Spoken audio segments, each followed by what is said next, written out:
Hello everyone, कैसे हैं आप लोग। इंडियन इकोनॉमी का ये जो सीरीज चल रहा है उसका आज हम डिस्कस करेंगे चैप्टर 8 यानी कि जो गवर्नमेंट बजटिंग। तो गवर्नमेंट बजटिंग का आज हम पार्ट 2 डिस्कस करेंगे। तो पार्ट 1 में जैसे कि आप लोग जानते हैं कि हम लोगों ने गवर्नमेंट बजट के बारे में डिटेल में डिस्कस किया था। इसके जो बजट के अलग अलग कंपोनेंट होती है, जो गवर्नमेंट बजट, इसके जो रेवेन्यू बजट और कैपिटल बजट, इसके बारे में डिस्कस किया था। इसके अलग अलग जो receipt and expenditure, then capital receipt, capital expenditure के बारे में डिस्कस किया था यहाँ पे। तो बहुत ही इंपॉर्टेंट पार्ट था। तो आज हम पार्ट 2 में जो है जो डेफिसिट बजट के बारे में थोड़ा सा डिस्कस करेंगे। तो अगर आप लोग ये सीरीज फॉलो कर रहे हैं तो आपको पता होगा कि ऑलरेडी जो इंडियन इकोनॉमी का स्टैटिक पार्ट है उनमें से हमने 7 चैप्टर जो है डिस्कस कर लिए हैं, starting from economy and introduction, growth and development, economic planning in India, unemployment and poverty in India, physical policy in India, monetary policy in India, inflation, और उसके बाद जो है गवर्नमेंट बजटिंग। तो गवर्नमेंट बजटिंग का ऑलरेडी एक part हम लोगों ने डिस्कस कर लिया है, तो आज इस पे हम पार्ट 2 डिस्कस करेंगे। तो देखिए यहाँ पे इंडियन इकोनॉमी के जितने भी स्टेटिक पार्ट में इंपॉर्टेंट पॉइंट है सब कुछ हम लोग डिटेल में डिस्कस करेंगे। तो इस सीरीज को इस तरीके से प्रिपेयर किया गया है, चाहे वो यहाँ पे आपके प्रीलिम्स हो या फिर मेंस हो, तो जो भी स्टैटिक पोर्शन होती है उसकी कॉन्सेप्ट आपको क्लियर हो जाए। तो नॉट ओनली यहाँ पे यूपीएससी हो, किसी भी स्टेट सिविल सर्विस एग्जाम्स हो, यहाँ पे एसएससी हो, बैंकिंग के एग्जाम्स हो, यहाँ पे इकोनॉमी के रिलेटेड बहुत कुछ क्वेश्चन पूछे जाते हैं। तो ये सीरीज अगर आप फॉलो कर रहे हैं तो आपको यहाँ पे कॉन्सेप्ट बिल्डिंग के साथ हम लोग जो लेटेस्ट ट्रेंड के साथ भी यहाँ पे क्वेश्चन डिस्कस करेंगे। तो देखिए यहाँ पे कुछ भी कॉम्पिटिटिव एग्जाम्स हो, इकोनॉमी से रिलेटेड जो भी क्वेश्चंस होते हैं ये आपको सीधे सीधे नहीं पूछे जाएंगे। तो यहाँ पे कॉन्सेप्चुअल क्लियरिटी आपको चेक किया जाएगा। तो यहाँ पे काफी सारे क्वेश्चंस ऐसे होंगे कि देखिए यहाँ पे आपको कुछ स्टेटमेंट दिया होगा, तो 2 से 3 स्टेटमेंट दिया होंगे, तो उनमें से पूछे जाएंगे कि सही कौन सा है, एक या दो सही है या फिर 3 नंबर वाला सही है या तीनों की तीनों गलत है। तो ऐसे कुछ स्टेटमेंट्स पूछे जाएंगे। तो इसमें देखिए आपकी कॉन्सेप्चुअल क्लियरिटी होना बहुत ही जरूरी है। तो यहाँ पे कॉन्सेप्चुअल क्लियरिटी पे मैं ज्यादा कॉन्सेंट्रेट करता हूँ, और यहाँ पे ताकि आपके जो है मेंस में जनरली जो डायनेमिक क्वेश्चन पूछे जाते हैं, तो आपकी स्टैटिक पार्ट अगर यहाँ पे मजबूत हो, आपकी कॉन्सेप्चुअल क्लियरिटी अगर मजबूत हो, तो आप लोग डायनेमिक जो पोर्शन है उसको भी यहाँ पे जो है शॉर्ट आउट कर सकते हैं। कुछ भी आप जो रेगुलर न्यूज़पेपर या मैगजीन्स पढ़ते होंगे तो उसके साथ उसको रिलेट करके एग्जाम्स में उसको जो है रेसिप्रोकेट कर पाएंगे। तो अभी तक इंडियन इकोनॉमी के जितने भी वीडियोस हम लोगों ने डिस्कस किए हैं, सारे के सारे वीडियोस को प्लेलिस्ट बना के मैंने डिस्क्रिप्शन में दे दिए हैं, वहां से आप उसको फॉलो कर सकते हैं। और इस वीडियो का जो नोट है आपको हमारे वेबसाइट में फ्री ऑफ कॉस्ट मिल जाएगी। तो चलिए आज का वीडियो शुरू करते हैं। तो पहले हम डिस्कस करेंगे गवर्नमेंट डेफिसिट। तो डेफिसिट, इसका मीनिंग क्या है कि घाटा। घाटा क्या होता है कि मान लीजिए कि आपकी जो मंथली सैलरी है ये है 25,000। जस्ट फॉर एन एग्जाम्पल मान लीजिए 25,000 आपकी मंथली सैलरी है। तो उसमें से आप एक बजट प्लान करते हैं कि आपकी यहाँ पे जो है हाउस रेंट हो या फिर रहने के लिए आपको कितना देना है, आपके ट्रेवलिंग एक्सपेंसेस कितने हैं, फूड एक्सपेंसेस कितने हैं, आपके जो भी कुछ मेडिकल ट्रीटमेंट्स हो, अगर आप फैमिली हो तो यहाँ पे फैमिली की टोटल एक्सपेंसेस कितनी होंगी, तो सब कुछ एक प्लान करके आप चलेंगे। तो आप ये जब प्लान कर रहे होंगे तो इस तरीके से प्लान किया होता है कि 25,000 अगर आपकी सैलरी है तो आप जो है उसको विद इन 23,000 आप लोग उसको बैलेंस करने की कोशिश करेंगे, ताकि यहाँ पे 2,000 एक्स्ट्रा आपके पास सेफ रह जाए। लेकिन मान लीजिए एक ऐसा सिचुएशन आ गया, यहाँ पे कुछ प्रॉब्लमेटिक सिचुएशन आ गया, और यहाँ पे देखिए कि आपकी यहाँ पे जो है खर्चा अभी जो है आपको पता लग गया है कि इस महीने जो है 40,000 प्लस होने वाली है। और यहाँ पे मान लीजिए कि फॉर एन एग्जाम्पल आपके पास प्रीवियस कुछ भी सेविंग्स नहीं है, तो आप ये जो 40,000 यानी कि अभी आपकी जो यहाँ पे सैलरी है 25,000 आपके अकाउंट में है और आपको खर्चा करना है 40,000, तो 15,000 एक्सेस हो गए यहाँ पे। तो ये 15,000 आप कैसे मेकअप करेंगे। मान लीजिए कि यहाँ पे आपके एक मोबाइल सेट था, आपने उसको सेल किया, यहाँ पे आपने किसी से उधार लिया है, तो ये सब मिला के ये 15,000 का आप अरेंजमेंट करेंगे ताकि 40,000 का जो बजट है 15,000 प्लस 25,000 आप इस तरीके से मेकअप कर सके।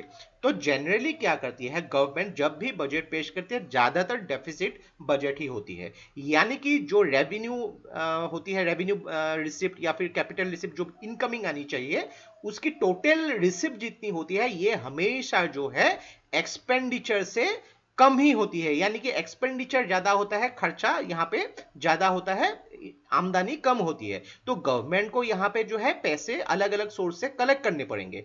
तो जब यहाँ पे जो है रेवेन्यू अगर एक्सपेंडिचर से जो है कम हो गई तो उसको हम डेफिसिट बजट बोलते हैं। और सरप्लस, सरप्लस मतलब क्या है कि रेवेन्यू आपके ज्यादा आ गया है, खर्चा आपको कंपैरेटिवली कम करना पड़ रहा है रेवेन्यू के मुकाबले, तो उसको हम लोग सरप्लस बजट बोलेंगे। तो सरप्लस बजट का एक एडवांटेज ये है कि आपको जितना एक्सपेंडिचर करना है उतना आप कर लेने के बाद आपके पास जो एक्सेस फंड रह जाती है वो अपने हिसाब से आप कहीं पे भी इन्वेस्ट कर सकते हैं। और अगर मान लीजिए कि बजट में यहाँ पे इस तरीके से प्लान किया गया है कि रेवेन्यू और यहाँ पे एक्सपेंडिचर जो है ये इक्वल है, तो उसको हम बैलेंस बजट बोलते हैं। तो इसी के हिसाब से आज हम पूरा चैप्टर डिस्कस करेंगे। तो पहला डिस्कस करेंगे हम रेवेन्यू डेफिसिट। तो अगर आप लोगों ने इस वीडियो का जो है इस चैप्टर का पार्ट 1 नहीं देखा है तो मेरी रिक्वेस्ट है कि पार्ट 1 प्लीज देख लीजिएगा। मैंने डिस्क्रिप्शन में उस प्लेलिस्ट का लिंक दे दिया है, वहां से आप प्लीज फॉलो कर लीजिए, क्योंकि पार्ट 1 अगर आप लोगों ने नहीं समझा है तो पार्ट 2 थोड़ी सी मुश्किल लगेगी और इतना इंटरेस्टिंग नहीं लगेगा। तो रेवेन्यू डेफिसिट ऑलरेडी हम लोगों ने डिस्कस किया था कि गवर्नमेंट बजट में जो है हम लोग इसको दो पार्ट में डिवाइड कर सकते हैं, एक होती है यहाँ पे रेवेन्यू बजट और दूसरी होती है यहाँ पे कैपिटल बजट। तो रेवेन्यू बजट पे क्या होता है कि जो भी यहाँ पे टैक्स के सोर्स से यहाँ पे जो है जो रेवेन्यू आती है उसको हम लोग जो है रेवेन्यू मानते हैं, और जो एक्सपेंडिचर हम लोग खर्चा करेंगे यहाँ पे, तो रेवेन्यू में जो यहाँ पे खर्चा किया जाता है प्लान एक्सपेंडिचर या फिर नॉन प्लान एक्सपेंडिचर।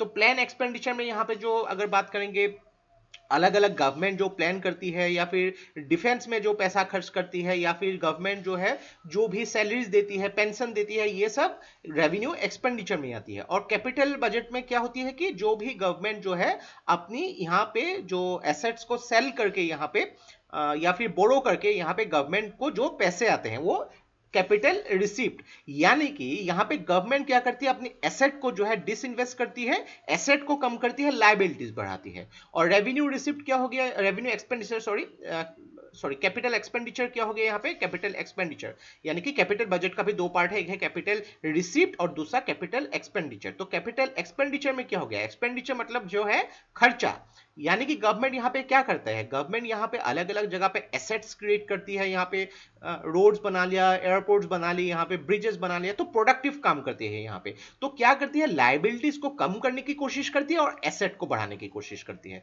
तो ये हो गई जो कैपिटल एक्सपेंडिचर, कैपिटल मतलब कैपिटल बिल्ड कर रही है, यहाँ पे एक्स खर्चा करके कैपिटल बिल्ड कर रही है। तो इसी के हिसाब से हम रेवेन्यू डेफिसिट को डिस्कस करेंगे। तो रेवेन्यू डेफिसिट एकदम सिंपल है, यानी कि जितने सोर्सेस से यहाँ पे टैक्सेस हो गए, नॉन टैक्सेस हो गए, यहाँ पे जो सोर्सेस से गवर्नमेंट को पैसा आ रहा है, रेवेन्यू जो आ गया यहाँ पे रेवेन्यू रिसिप्ट यानी कि आरआर, और जो पैसे गवर्नमेंट जो है खर्च कर रही है प्लान एक्सपेंडिचर या नॉन प्लान एक्सपेंडिचर, तो इसमें एसेट या लायबिलिटीज की कुछ बात नहीं होती है, यानी कि रेवेन्यू एक्सपेंडिचर। अभी यहां पे मान लीजिए कि रेवेन्यू एक्सपेंडिचर अगर रेवेन्यू रिसिप्ट से ज्यादा हो गई तो उसको हम लोग क्या बोलेंगे, रेवेन्यू डेफिसिट। तो सिंपल तरीके से जो ऑलरेडी मैंने एक एग्जांपल दिया था आपको, तो एक्सपेंडिचर अगर आपका ज्यादा हो रहा है जितना इनकमिंग आनी चाहिए तो उसको हम लोग डेफिसिट बोलेंगे। तो यहां पे देखिए जो एक सबसे इंपॉर्टेंट चीज कि रेवेन्यू डेफिसिट जो है सिर्फ रेवेन्यू एक्सपेंडिचर या रेवेन्यू रिसीप्ट जो है उसी के साथ यहां पे रिलेट होती है। तो गवर्नमेंट जो है यहां पे जब रेवेन्यू डेफिसिट ज्यादा होती है तो यहाँ पे गवर्नमेंट को यहाँ पे क्या दिखाती है कि गवर्नमेंट को यहाँ पे फंक्शनिंग के लिए अलग सोर्सेस से यहाँ पे पैसे होने चाहिए, गवर्नमेंट को इसको मैनेज करना होगा। तो गवर्नमेंट यहाँ पे क्या करती है, अलग अलग यहाँ पे जो है डिसइन्वेस्ट करते हैं। जो एग्जांपल दिया था, अगर मैंने आपकी जो सैलरी के हिसाब से एक एग्जांपल भी दिया था कि मोबाइल आपने फोन था उसको बेच दिया, वैसे भी गवर्नमेंट है यहाँ पे काफी डिसइन्वेस्ट करती है।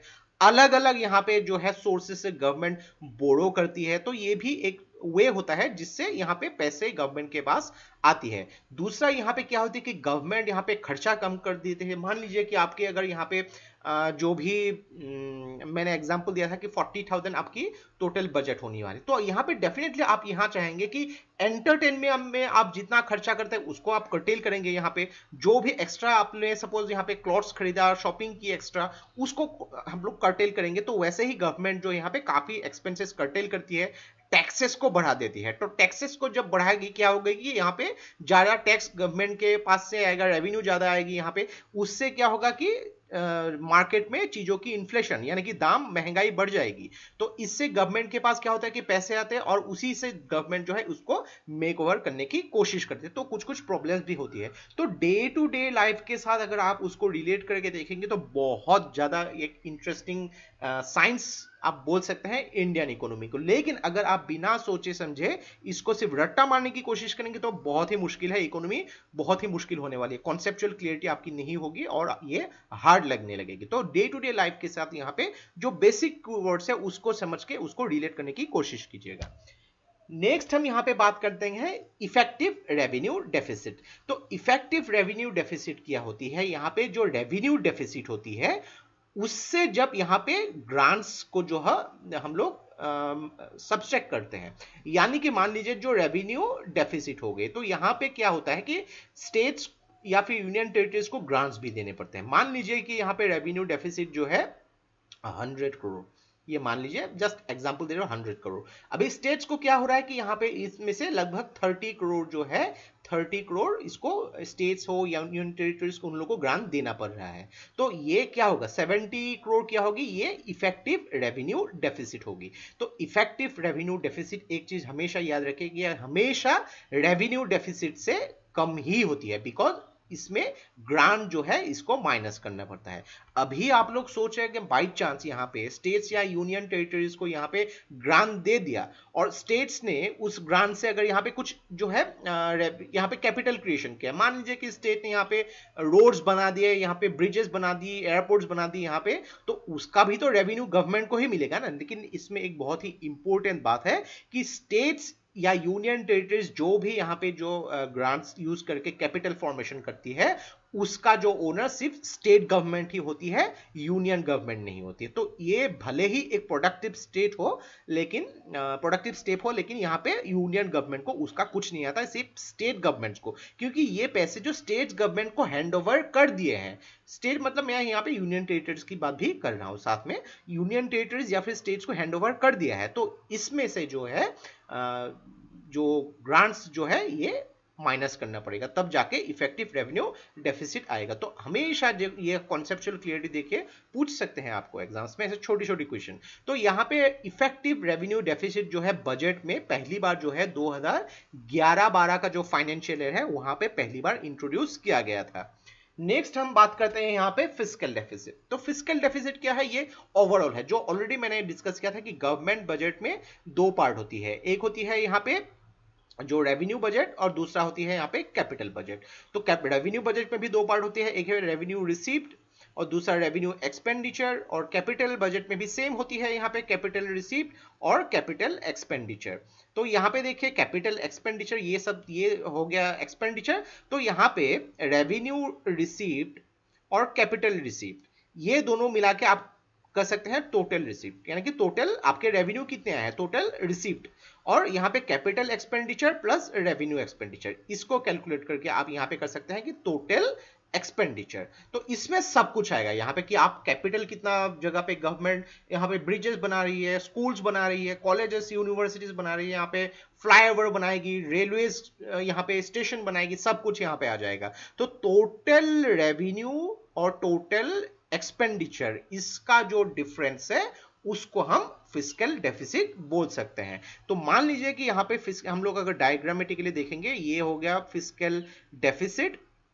तो फिस्कल डेफिसिट में यहाँ पे देखिएगा कि जो मेन चीज है कि यहाँ पे रेवेन्यू रिसिप्ट और कैपिटल रिसिप्ट दोनों का ही हम लोग इसको एड्स में जो है ऐड करेंगे, लेकिन रेवेन्यू रिसिप्ट में सिर्फ रेवेन्यू रिसिप्ट और रेवेन्यू एक्सपेंडिचर का ही डिफरेंस हम लोग को कैलकुलेट करना पड़ता है। तो फिजिकल डेफिसिट के अंदर ही यहाँ पे जो रेवेन्यू डेफिसिट आएगा। तो एक चीज यहाँ पे देखिए कि टोटल यहाँ पे देखा जाता है, टोटल जो एक्सपेंडिचर और टोटल रिसिप्ट का जो डिफरेंस होती है। तो फिजिकल डेफिसिट यहाँ पे जो है उसके लिए गवर्नमेंट को जो यहाँ पे उसको मीट करने के लिए गवर्नमेंट को यहाँ पे जो है अलग अलग सोर्सेज से लेना पड़ता है। तो अगर एक कंट्री में फिजिकल डेफिसिट बहुत ज्यादा हो गई तो यहाँ पे ज्यादा बोरोइंग्स लेनी पड़ेगी। तो कुछ कुछ डीमेरिट्स भी है फिजिकल डेफिसिट के। अगर मान लीजिए कि फिजिकल डेफिसिट क्या करती है, एक इकोनॉमी की जो यहाँ पे हेल्थ दिखाती है कि फिजिकल डेफिसिट इसको जनरली जीडीपी के साथ कैलकुलेट किया जाता है। मान लीजिए कि फिजिकल डेफिसिट जितना हो गया उसको जीडीपी के साथ परसेंटेज के हिसाब से देखा जाता है। अक्सर आप लोग सुन रहे होंगे कि जो फिजिकल डेफिसिट है 3.3% होनी चाहिए, यहाँ पे 2030 तक जो है इसको 3% तक लाया जाएगा। ऐसे कुछ कुछ यहाँ पे अलग अलग ये डेटा अलग अलग हो सकती है, लेकिन गवर्नमेंट ट्राई करती है यहाँ पे कि फिजिकल डेफिसिट की जो परसेंटेज है जीडीपी के साथ जो कंपेयर किया जाता है उसको जितना हो सके कम किया जाए, यानी कि बोरोइंग्स या फिर लायबिलिटीज जितना हो सके कम किया जाए, क्योंकि उसको चुकाना भी पड़ता है। तो ये भी एक प्रॉब्लम है। तो इसके लिए गवर्नमेंट क्या करती है, फिजिकल डेफिसिट को कम करने के लिए यहाँ पे पब्लिक एक्सपेंडिचर जो है उसको कम कर देगी गवर्नमेंट। यहाँ पे जो है सब्सिडीज जो दिए जाते हैं उसको रिडक्शन कर देगी, जो बोनस के तौर पे दिया जाता है एलटीसी के यहाँ पे कर्टेल कर देगी, यहाँ पे लीव एनकेसमेंट यहाँ पे कम करेगी, टैक्सेस को जो है यहाँ पे जो है बढ़ाती है गवर्नमेंट। तो बहुत सारे ऐसे स्टेप्स लेनी पड़ती है। तो अगर यहाँ पे एक कंट्री के जो फिजिकल डेफिसिट अगर मान लीजिए बजट में दिखा रहा है कि यहाँ पे काफी ज्यादा है, तो वो कंट्री की इकोनॉमी स्ट्रेस में है। फिजिकल डेफिसिट अगर ज्यादा हो जाती है तो नेक्स्ट ग्रेजुअली क्या होती है, इन्फ्लेशन आती है, क्योंकि गवर्नमेंट को यहाँ पे टैक्स जो है टैक्स को बढ़ाना पड़ता है। टैक्स क्यों बढ़ाती है गवर्नमेंट, क्योंकि ज्यादा पैसा लोग जब टैक्स के तौर पे देंगे अलग अलग फॉर्मेशन के हिसाब से, जो ऑलरेडी हम लोगों ने रेवेन्यू रिसिप्ट में डिस्कस किया था, तो गवर्नमेंट के पास रेवेन्यू ज्यादा आएगी, तो इसके लिए टैक्स बढ़ाती है। टैक्स जैसे बढ़ेगी यहाँ पे इंक्लूडिंग चीजों की यहाँ पे सर्विसेज हो प्रोडक्ट्स हो उसकी इन्फ्लेशन भी ग्रेजुअली बढ़ती जाती है यहाँ पे। तो एक कंट्री में फिजिकल डेफिसिट अगर ज्यादा होती है तो ये क्या होती है कि फॉरेन इन्वेस्टमेंट के लिए भी एक अनअट्रैक्टिव सोर्स, एक अनअट्रैक्टिव डेस्टिनेशन बन जाती है। तो बाहर की कंपनीज, विदेशी कंपनीज भी सोचेंगे भाई यहाँ पे अगर हम लोग इन्वेस्ट करेंगे क्या हम लोग को प्रॉफिट आएगा, तो डेफिनेटली उन लोग भी उसको कैलकुलेट करेंगे यहाँ पे। तो यहाँ पे क्या देखिए कि not only foreign investment, private investment वाले भी यहाँ पे सोचेंगे कि प्राइवेट इन्वेस्टमेंट हम लोग करें कि ना करें। तो बहुत सारी यहाँ पे प्रॉब्लम्स आ जाती है अगर फिजिकल डेफिसिट ज्यादा हो गई यहाँ पे। नेक्स्ट यहाँ पे बात करेंगे हम प्राइमरी डेफिसिट। तो प्राइमरी डेफिसिट मतलब क्या है उसको एक एग्जांपल से देखेंगे। तो मान लीजिए कि टोटल एक्सपेंडिचर, पहले टोटल रिसिप्ट और टोटल एक्सपेंडिचर। टोटल रिसिप्ट यानी कि जो पैसे गवर्नमेंट के पास आए, रेवेन्यू रिसिप्ट और कैपिटल रिसिप्ट मिला के। तो टोटल रिसिप्ट अगर मान लीजिए यहाँ पे 800 करोड़ फॉर एन एग्जांपल, और टोटल एक्सपेंडिचर यहाँ पे हो गया यहाँ पे 1000 करोड़। तो क्या हो गया यहाँ पे, फिजिकल डेफिसिट कैसे कैलकुलेट करेंगे हम लोग, यहाँ पे 1000 करोड़ माइनस 800 करोड़। तो फिजिकल डेफिसिट कितना हुआ यहाँ पे, 200 करोड़ का फिजिकल डेफिसिट हो गया। अभी मान लीजिए ये 200 करोड़ जो है अलग अलग सोर्सेज से यहाँ पे उधार लेना पड़ रहा है, लेकिन जब उधार गवर्नमेंट लेती है उसका इंटरेस्ट भी चुकाना पड़ता है। तो प्राइमरी डेफिसिट क्या होती है, ये फिजिकल डेफिसिट से जब इंटरेस्ट को कट डाउन करते हैं।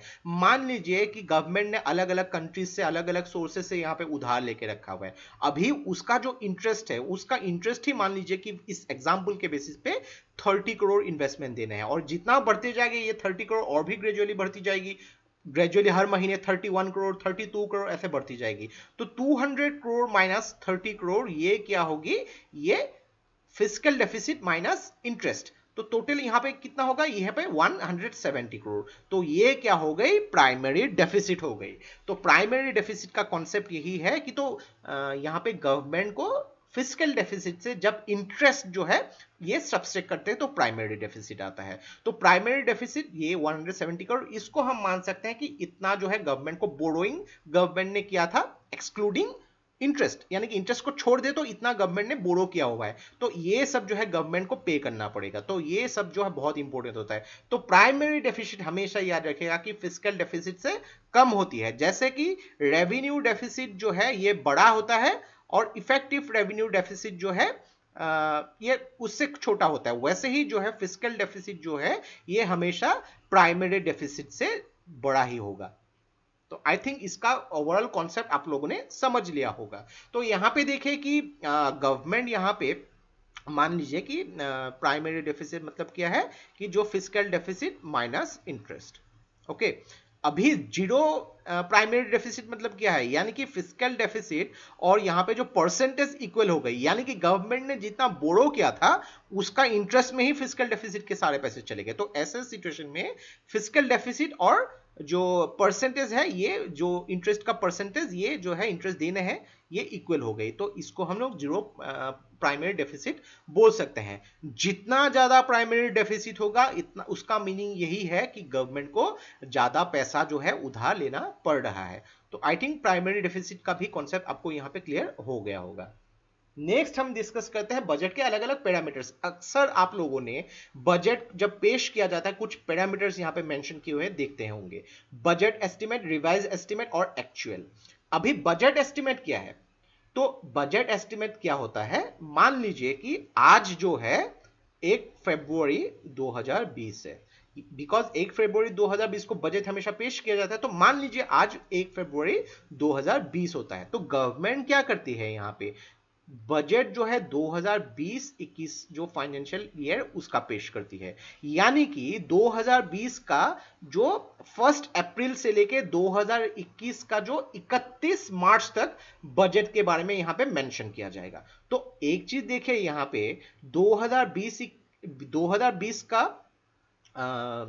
1 अप्रैल ये तो आया ही नहीं है, बिकॉज फरवरी चल रही है, फरवरी 2020 चल रही है। अगर मान लीजिए कि आज 1 फरवरी 2020 है, तो यहां पे क्या होता है कि एक्सपेंडिचर और रिसीप्ट के यहां पे जो प्री बजट प्रेजेंटेशन में यहां पे एक ट्रेंड देखा जाता है कि किस ट्रेंड से यहां पे रिसिप्ट आ रही है, एक्सपेंडिचर हो रही है, तो उस ट्रेंड के हिसाब से यहां पे एक एस्टिमेट लगाया जाता है। तो इस एस्टिमेट को जो हम बोलते हैं बजट एस्टिमेट।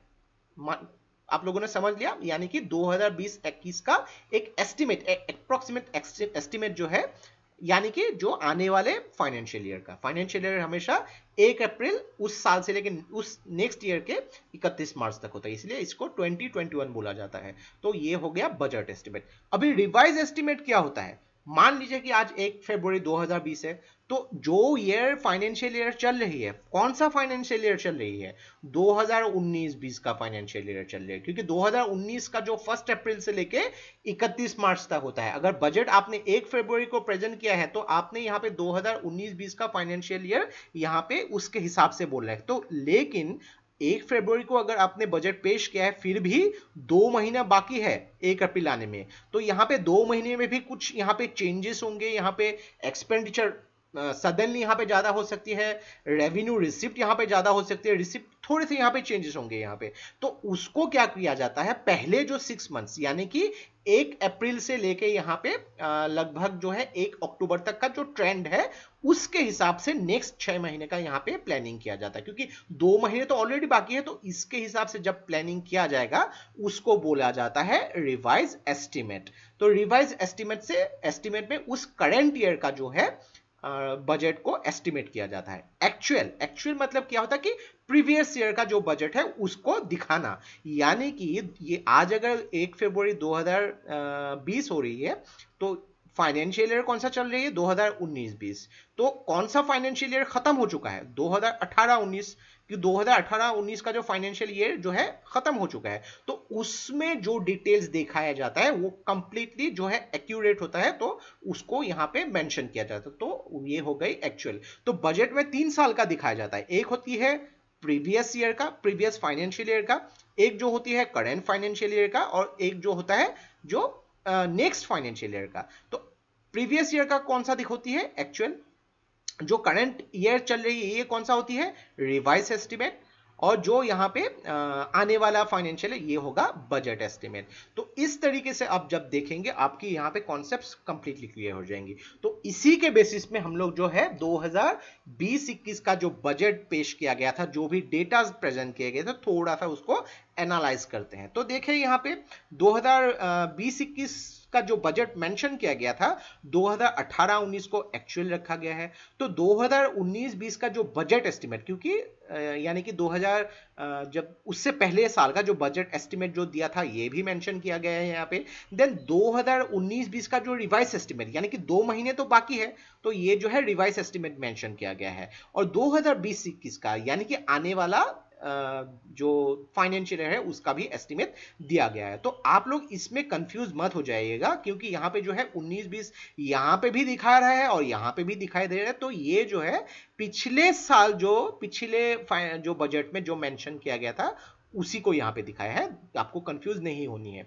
तो यहाँ पे देखिए रेवेन्यू रिसिप्ट, जितना रेवेन्यू रिसिप्ट यहाँ पे दिखाया रहा है, कैपिटल रिसिप्ट यहाँ पे दिखाया है जो अलग अलग एसेट से यहाँ पे आती है, एसेट को सेल करके आती है, तो इसको जब ऐड करेंगे टोटल रिसिप्ट आती है। तो इसी के हिसाब से जो है एक्सपेंडिचर को यहाँ पे प्लानिंग किया गया है। लेकिन यहाँ पे जो है एक चीज क्या है कि जो रेवेन्यू डेफिसिट, यानी कि जो रेवेन्यू रिसिप्ट माइनस जो रेवेन्यू एक्सपेंडिचर, तो इसका वैल्यू देखिए, इसका वैल्यू यहाँ पे दिखाया जा रहा है इफेक्टिव रेवेन्यू डेफिसिट, जो हम लोगों ने डिस्कस किया था। जो भी ग्रांट्स दिए जाते हैं स्टेट्स को, उसके बाद जो रेवेन्यू डेफिसिट से जो स्टेट्स को ग्रांट देने के बाद जो बचता है वो effective revenue deficit. Effective revenue deficit देखिए आप हमेशा जो है यहाँ पे रेवेन्यू डेफिसिट से कम होती है। अब हर जगह देख लीजिए ये कम ही होगी, ज्यादा कभी नहीं होगी। फिस्कल डेफिसिट ऑलरेडी हम लोगों ने डिस्कस किया है। तो प्राइमरी डेफिसिट क्या होती है? फिस्कल डेफिसिट माइनस जो इंटरेस्ट पे करना होता है, तो उसके बाद प्राइमरी डेफिसिट आता है। तो प्राइमरी डेफिसिट हमेशा जो है फिस्कल डेफिसिट से कम होती है, आप यहां से एक अंदाजा लगा सकते हैं।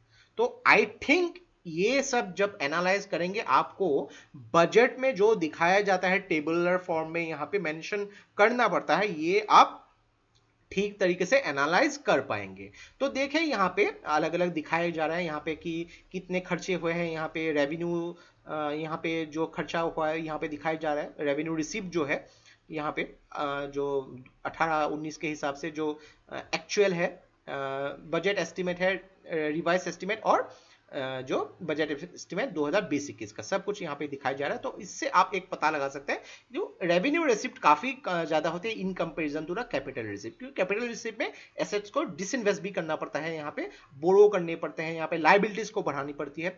और रेवेन्यू एक्सपेंडिचर देखिए यहाँ पे काफी ज्यादा हो रही है, यहाँ पे काफी ज्यादा। और गवर्नमेंट जो है कैपिटल फॉर्मेशन यानी कि कैपिटल जो है एक्सपेंडिचर कम करते हैं in comparison to the revenue expenditure, तो इसका भी आप एक आइडिया लगा सकते हैं। तो यहाँ पे से डेफिसिट टर्म्स जो ट्रेंड है उसको अगर हम लोग जीडीपी के साथ परसेंटेज में कंपेयर करेंगे, तो आप देख सकते हैं यहाँ पे फिस्कल डेफिसिट जो 2018-19 का जो फाइनेंशियल ईयर में आप देख सकते हैं कितना था यहाँ पे 3.4%, देन उसके बाद 3.3%, देन 3.8% तक चला गया था जो रिवाइज एस्टिमेट के हिसाब से 2019-20 का जो मेंशन किया गया था, फिर 3.5% तक था। तो इसको जो है 2024-25 तक जो है 3.3% तक लाने की यहाँ पे बात हो रही है। तो रेवेन्यू डेफिसिट भी, इसको भी जीडीपी के साथ यहाँ पे जो है कैलकुलेट किया जाता है। तो रेवेन्यू डेफिसिट यहाँ पे आप देख सकते हैं परसेंटेज के हिसाब से 2.4%, 2.3%, 2.4%, 2.7%।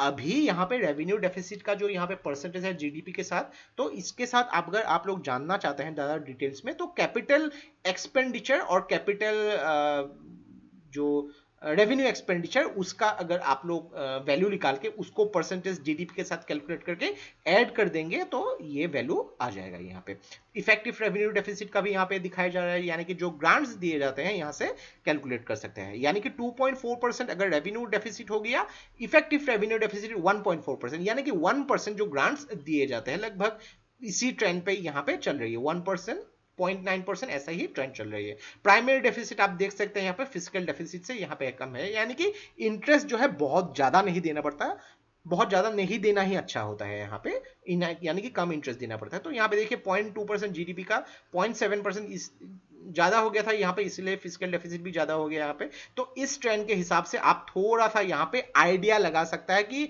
देश की इकोनॉमी किस तरीके से यहाँ पे ग्रो कर रही है, इससे आप एक आइडिया लगा सकते हैं। लेकिन एक चीज देखिए यहाँ पे जीडीपी का जो वैल्यू होता है ये 3-4 साल पहले जैसी रही होगी अभी जो है अलग होगी। जीडीपी का रेट जो वैल्यू जो है यहाँ पे बढ़ती जाती है, तो इसके हिसाब से भी यहाँ पे अगर देखा जाए तो बजट का यहाँ पे जो परसेंटेज है थोड़ी सी अप डाउन होगी यहाँ पे, उसको भी आपको रिलेट करके यहाँ पे कैलकुलेट करना होगा। लेकिन मेरे ख्याल से इस चैप्टर को ठीक से अगर आप लोगों ने देख लिया होगा तो पूरा का पूरा जो बजट का जो पेश किया जाता है फाइनेंस मिनिस्ट्री के द्वारा, उसको आप बहुत ही अच्छी तरीके से एनालाइज कर पाएंगे, चाहे वो 2019-20-21 का बजट हो या कुछ भी बजट, आप उसको देख के आप एक आइडिया लगा सकते हैं। तो इस चैप्टर में बस इतना ही, आशा करते हैं यहां से को बहुत कुछ चीजें सीखने को मिला होगा। कॉन्सेप्चुअली इसमें डिस्कस करने की कोशिश की है मैंने, और जो भी बुक्स मैंने रेफर किया है यहाँ पे, इंट्रोडक्टरी माइक्रो इकोनॉमिक्स में गवर्नमेंट बजट के बारे में बहुत ही अच्छी तरीके से मेंशन किया गया है। तो इस बुक को भी अगर देख लेंगे एनसीईआरटी की, बहुत अच्छी तरीके से आपकी कॉन्सेप्चुअल बिल्डिंग बन जाएगी यहाँ पे। बाकी सारे चैप्टर्स के लिए अब रमेश सिंह हो, यहाँ पे संजीव वर्मा हो, ये बुक आप कोई भी एक बुक रेफर कर सकते हैं। संजीव कुमार से ज्यादा या संजीव वर्मा से ज्यादा रमेश सिंह की बुक आप देख सकते हैं। यहाँ पे इंडियन इकोनॉमी के जो कॉम्पेंडियम है, यहाँ पे काफी फैक्ट्स होते हैं, बहुत ही सही तरीके से आपको यहाँ पे जो है फैक्चुअली बहुत कुछ चीजें सीखने को मिलेगा। और जो श्रीराम आईएएस की जो बुक है यहाँ पे कॉन्सेप्चुअल बिल्डिंग के लिए one of the best book है श्रीराम आईएएस। और मनोहर पांडे जी की जो जनरल स्टडीज पेपर 1 है, ये एक बाइबल बोल सकते हैं यहाँ पे। Indian polity, Indian economy, geography, history, यहाँ पे एनवायरमेंटल साइंस, जनरल साइंस, सब कुछ आपको यहाँ पे मिलेगा। एक बहुत ही बड़ा मेमोट है यहाँ पे, ये बुक भी आप स्टडी कर सकते हैं। इन सभी बुक्स के जो लिंक मैंने डिस्क्रिप्शन में दे दिए हैं, वहां से आप परचेस कर सकते हैं। देखिए, बुक परचेस करना बहुत इंपॉर्टेंट है, जितना मर्जी आपको अच्छे से अच्छा नोट्स मिल जाए, लेकिन जब तक आप स्टैंडर्ड बुक फॉलो नहीं करोगे, आपकी कॉन्सेप्चुअल बिल्डिंग कभी भी नहीं होने वाली है। तो मेंस या फिर प्रीलिम्स के लिए तो आपको बुक्स पढ़नी पड़ेगी। और अगर मैं नीचे जो लिंक मैंने दे दिया है वहां से आप परचेस करेंगे तो आपको काफी डिस्काउंट भी मिलेगा और आपकी टाइम की भी बचत होगी, तो वहां से आप उसको ऑनलाइन परचेस कर सकते हैं। तो नेक्स्ट चैप्टर हम लोग डिस्कस करेंगे बैंकिंग सिस्टम इन इंडिया। तो see you in the next video. और ये वीडियो अगर आप लोग को अच्छा लगा, इसको प्लीज लाइक कीजिए, इसको सब्सक्राइब कीजिए, इसको शेयर कर दीजिए, क्योंकि ऐसे वीडियोस बनाने के लिए हम लोग को बहुत ज्यादा मेहनत और रिसर्च की जरूरत होती है, और आप लोग का सपोर्ट हम लोग को बहुत ज्यादा इंस्पायर करता है और भी हार्ड वर्क करने के लिए। तो आज के लिए बस इतना ही, देखते रहिए Study Rise, take care, thank you and जय हिंद।